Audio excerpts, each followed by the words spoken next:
Yeah, just as a follow-up, I'm wondering about, you specifically talked about the situation in Nova Scotia.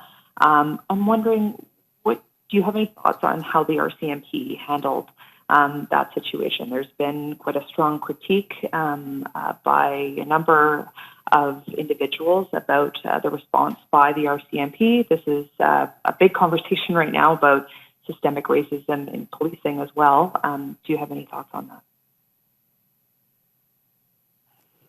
I do.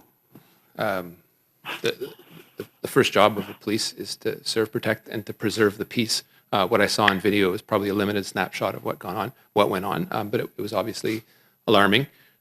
People need to be protected, and space needs to be given for negotiations to be had under very difficult circumstances with Chief Sack and his people. This is the duty of the police. Again, I hesitate to speak more about it because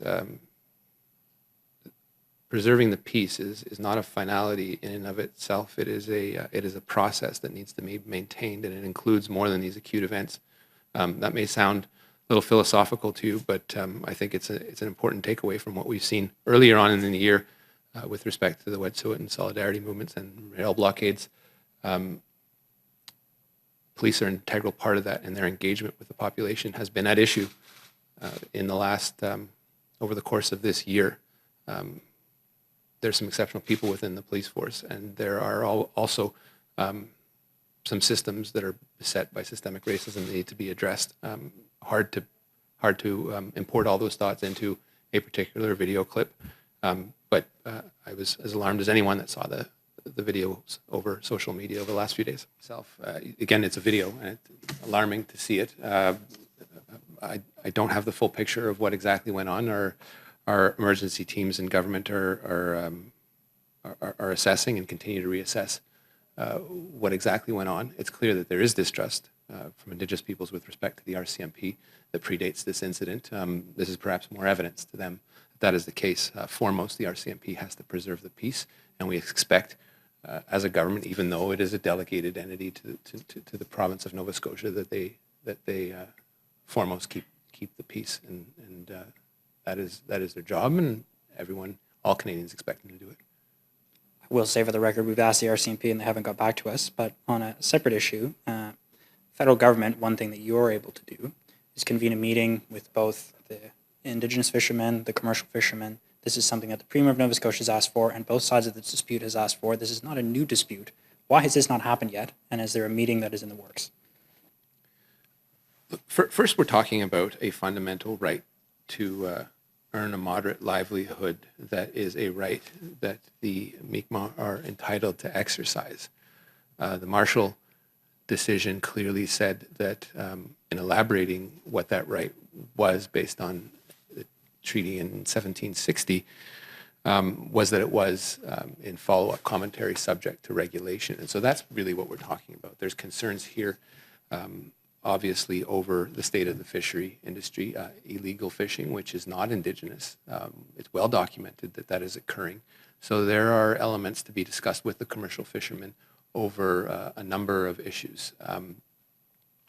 Whether that occurs within the season or outside it is another set of considerations. It's very hard to prejudge a negotiation.